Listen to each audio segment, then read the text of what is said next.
This movie is a great example of comedy and horror done right.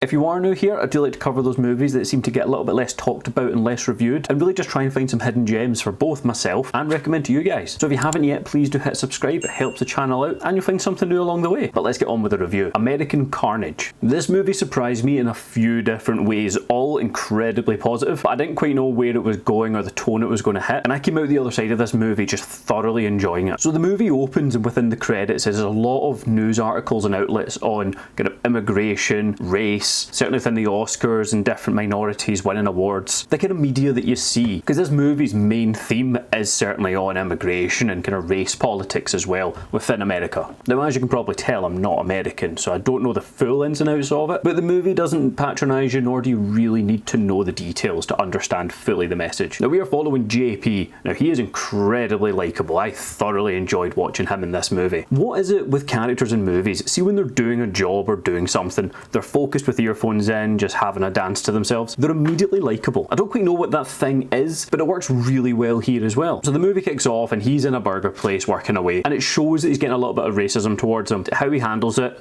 just made me love him all the more. I thought it was fantastic and it was funny. The balance this movie has between heavy subject matter and then the comic relief within that scene cannot get enough props. So we find out his sister has gotten into college and she'll be travelling away for it, so they come home, they have a big party for her, but then immigration break down the door and take away his mum, himself and his sister. So whilst him and his sister were born within the United States, his mum is an illegal immigrant. So now he's given the choice whether he can go to court, because now there's a policy has been passed where if you're the child of an illegal immigrant, you can be done for aiding and abetting them just for not turning them in either. So he's given a pamphlet by this lawyer and is told that he's got a choice. He can either go to court or he can go work community service in a retirement home. Of course he takes the second option here, but even he says himself that he doesn't really have a choice, which you get both sides of the argument here. Now, the interview process as well to get into this care home is fantastic. This is where we meet the main cast of the movie. You've got JP and 4 others, and it's the way in which they're answering the questions, their attitude, just their body language really sets all these characters up, and they're all unique from each other and bounce off each other fantastically in this movie. I won't go into detail on each of them. I'll just let you find that out when you do inevitably watch this movie, but let it be said that I loved all of them equally. We reach this care home and a lot of suspicious things start happening, and this is where the horror starts coming into the movie as well. You know, some of the old people here, whenever they start acting up, they get this suspicious injection. The kids are not only trying to investigate the matter, but also survive within this care home. One of them goes missing when he attempts to escape, and they don't really find out what happened to him, so they realise there's more going on behind the scenes. So while they're trying to work out what that is, they're playing it safe to not be caught up in it. Now, where the comedy and horror come together in this, it's not so much a dark comedy. You know, kind of like Ready or Not, or a movie where the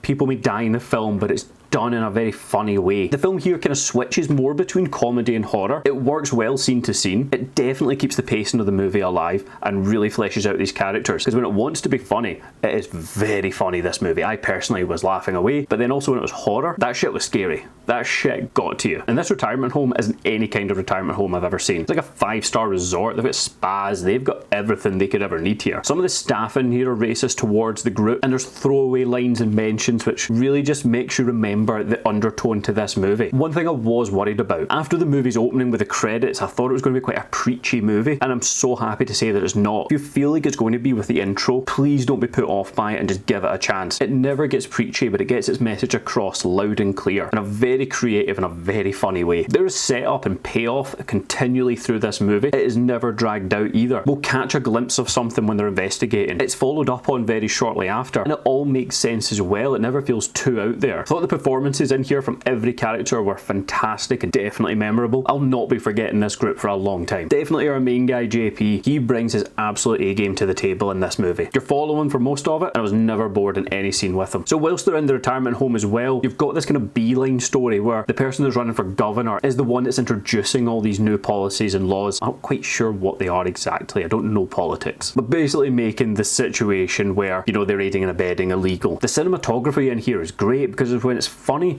the movie is fine and it looks as good as you could imagine it would for a comedy. But when it gets into the horror, it makes a really good use of the lighting and the cinematography just to really drive home that this is now flipped into a bit of a horror movie for you. I did not expect American Carnage to be this kind of politically driven movie. I didn't expect it to be as funny as it was going to be, or for the horror to be as good as it was within the movie. But it managed to kind of move around that paradigm very well. As I said, it never seemed to do comedy and horror at the same time, or not often anyway. So when it leaned one way or the other, you could feel it. And it was good to take a bit of a breather as well when you just watch quite a heavy scene, or even a scene that was very racially charged as well, because that does just make you uncomfortable and it makes you feel uneasy, angry, you name it. Although it's a piece of fiction, you still feel angry when you see it. And this whole retirement home, there is some secrets to uncover here, and our gang are on the case to uncover them. So what would I be saying with this movie? You've just heard me gushing over it for ages, so I would more than easily be saying change your plans for this movie. Look, that was just some of my thoughts here on American Carnage. Have you seen it? If you have, please do let me know down below if we agree or disagree. Love to have a chat about it there. And if you haven't yet, hit subscribe while you're down there. It really does help out the channel and lets me know that you're enjoying what I'm doing. But with everything been said so far, thank you so much for watching.